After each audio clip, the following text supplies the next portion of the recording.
Well, we start working again. Uh, I had to reinforce the drawings. I couldn't follow the same drawing that we had earlier, but it is somewhat like that. Now, just to basically understand what we are going to be doing is what we are planning to do. So now I'm mixing a little bit of Prussian blue, green, and burnt sienna to get a very deep color. Sometimes to get a very dark color, we know that we don't use black. So we sometimes use crimson red to get the very dark color. Okay, so this is the color that I'm going to be using to get a very dark color. Uh, we are using lots of tactics to get a convincing group of leaves right behind this. So I'm just trying to paint out the negative space, so we'll get the secondary layer of leaves. Once this is done, our leaf structure would always almost be ready. Okay, once that is ready, we can go into modeling these leaves the way we want. So I am being very careful to have some resemblance of an order in those leaves that we have left out in the background. Okay,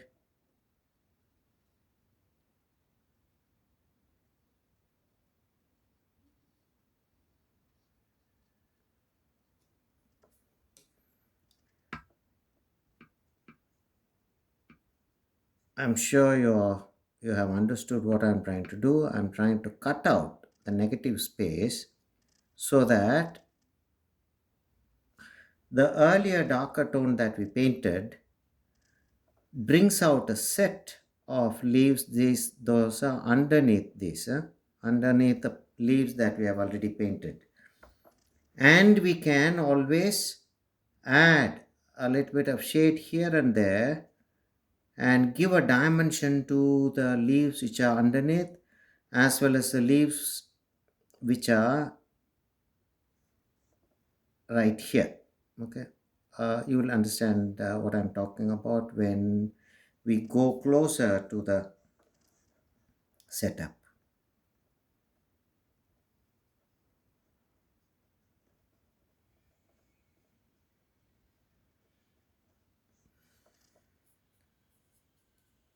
Sometimes the conversation comes to a dead end when it becomes really complicated, you know. But that's how it works. So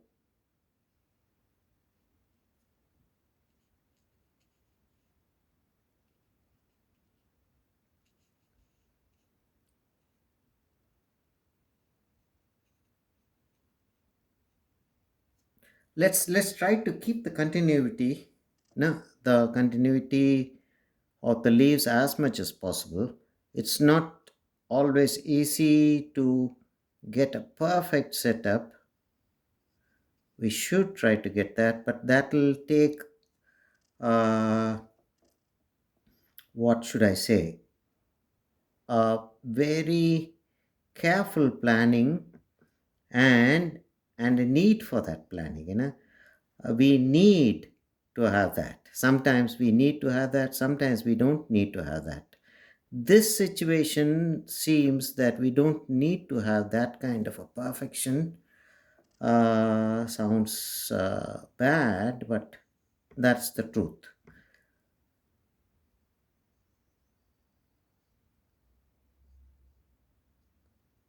We are not trying to be perfect, but we are trying to be as convincing as possible.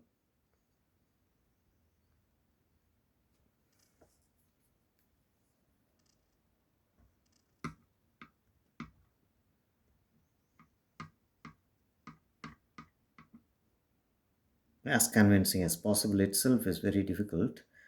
uh, because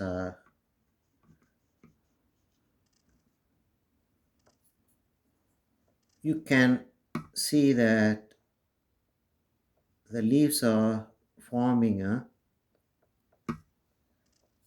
very complicated geometrical setup.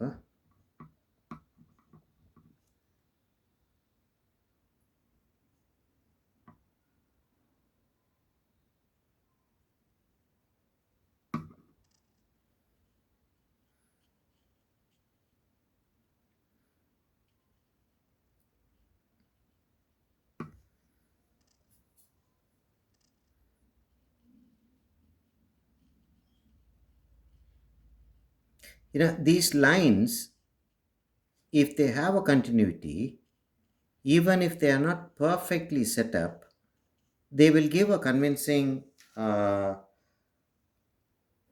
three-dimensional effect. That's exactly what we are trying to get.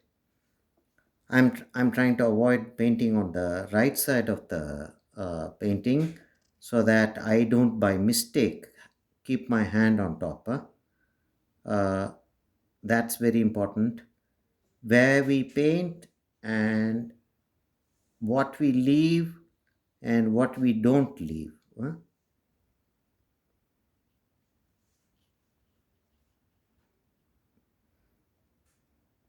You can see that I'm struggling. I'm struggling to avoid unnecessary overlap, hiding of some of the leaves that are very important.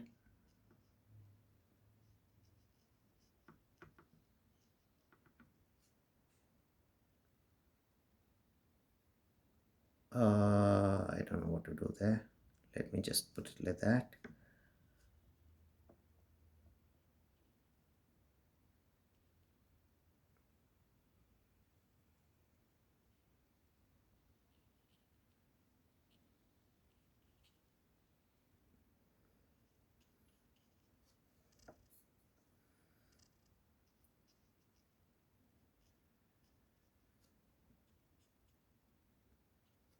As we go up, we try to make it as fewer darker spots as possible. And we know that watercolor dries lighter than what we paint. So we have to be very careful that we don't paint it too light. As we are painting, the colors will slowly be drying. This area has become lighter than what we painted, and this area will dry lighter as it goes up.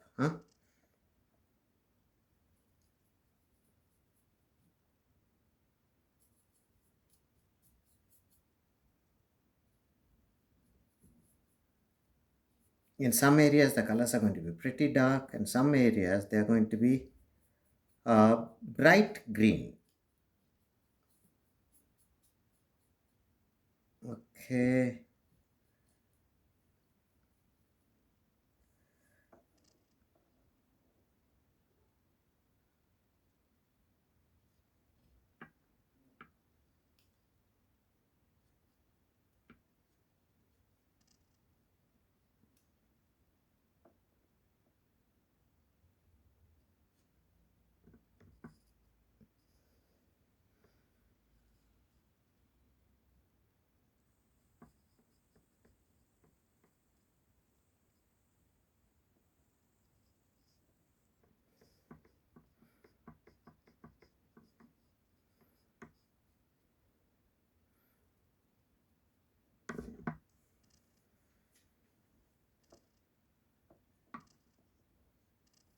We'll come to that part once we have completed some of these areas.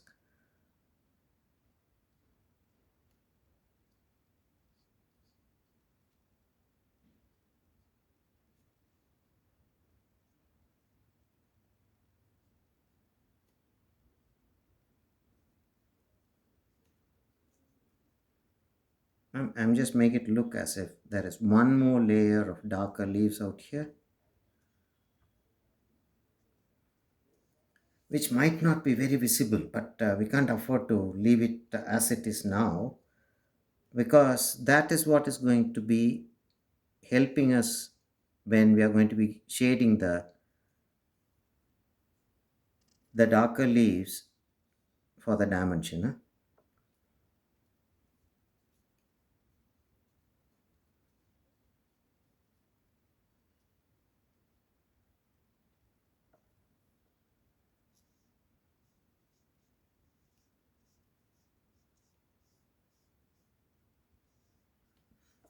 By mistake, I painted that area slightly darker. Doesn't matter. I'm going to make it look like a shadow out there.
This is to add some story to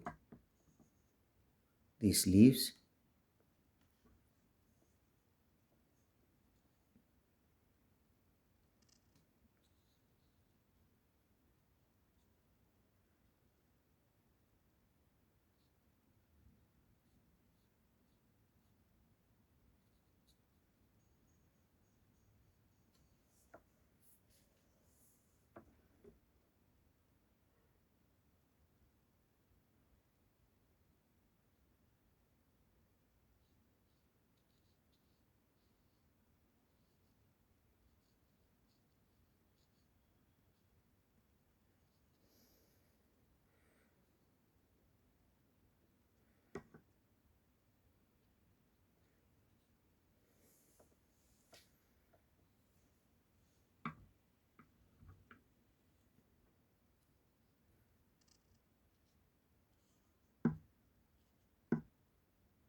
My problem here is I have to stop when it's 20 minutes, or else I'm going to find it very difficult to upload these files.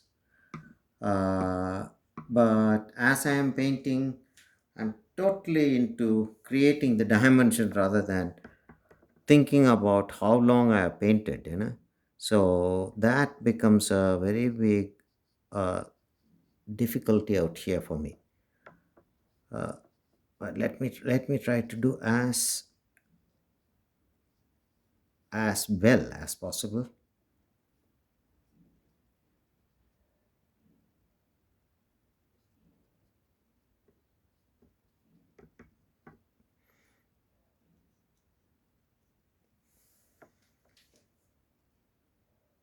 Okay. Uh,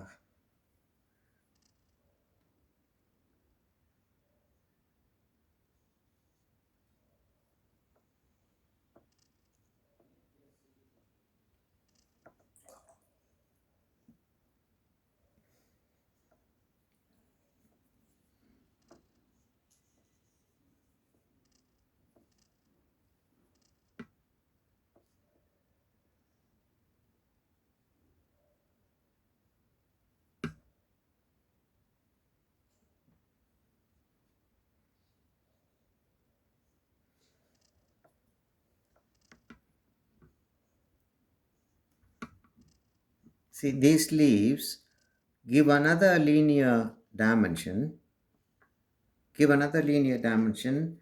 and give us a convincing three dimension. Huh?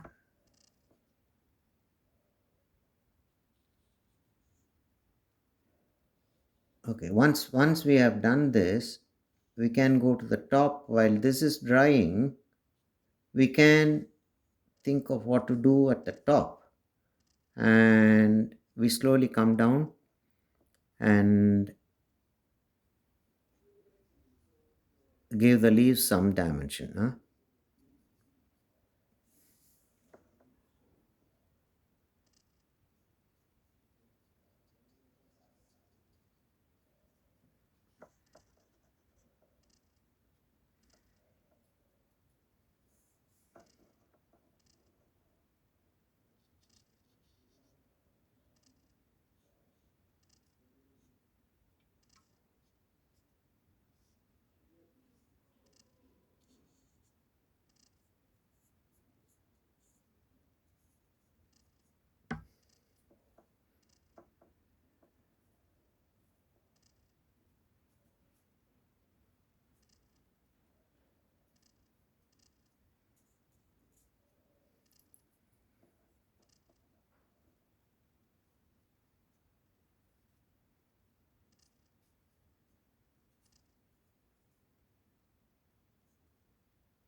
Okay, this has become slightly better. Now I'm going to paint the sky a bright blue,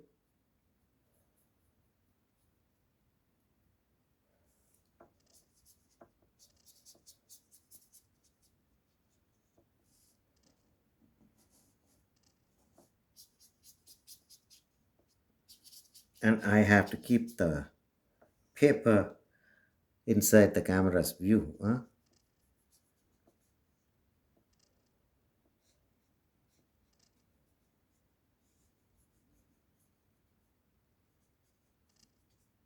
Once we have done that, we can increase the depth of the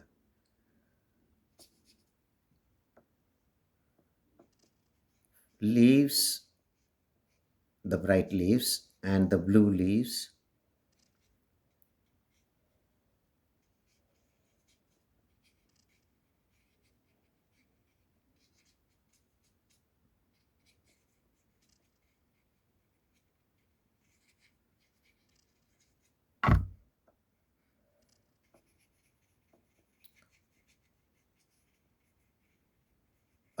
Controlling the sky, the texture of the sky comes with practice, you know. It looks as if I'm doing it very casually and it's sitting in place. No, it's not. I'm not doing it casually. I'm being very, very careful about what I'm doing. Uh, but it's not mathematically calculated as to what I'm going to be doing in that place. I know how it's going to react to my water, how it's going to react to my brush. So see, there's a patch out there. How am I going to handle it? I apply more color to it. Okay, and that gets a convincing texture there.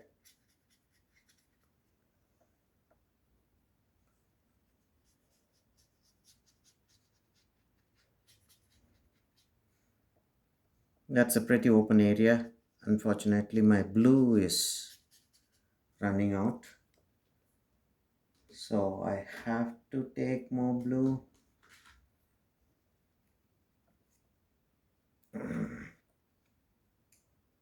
Maybe this is a different blue that I'm taking because I have three sets of colors, three different companies. So the colors look different from each other. Yes, I took the wrong color. Let's look for the right color. Yeah, got it.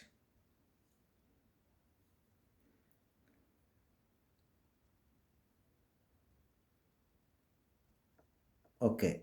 Uh, I've come to 20 minutes of my work, so I'm going to stop and start again.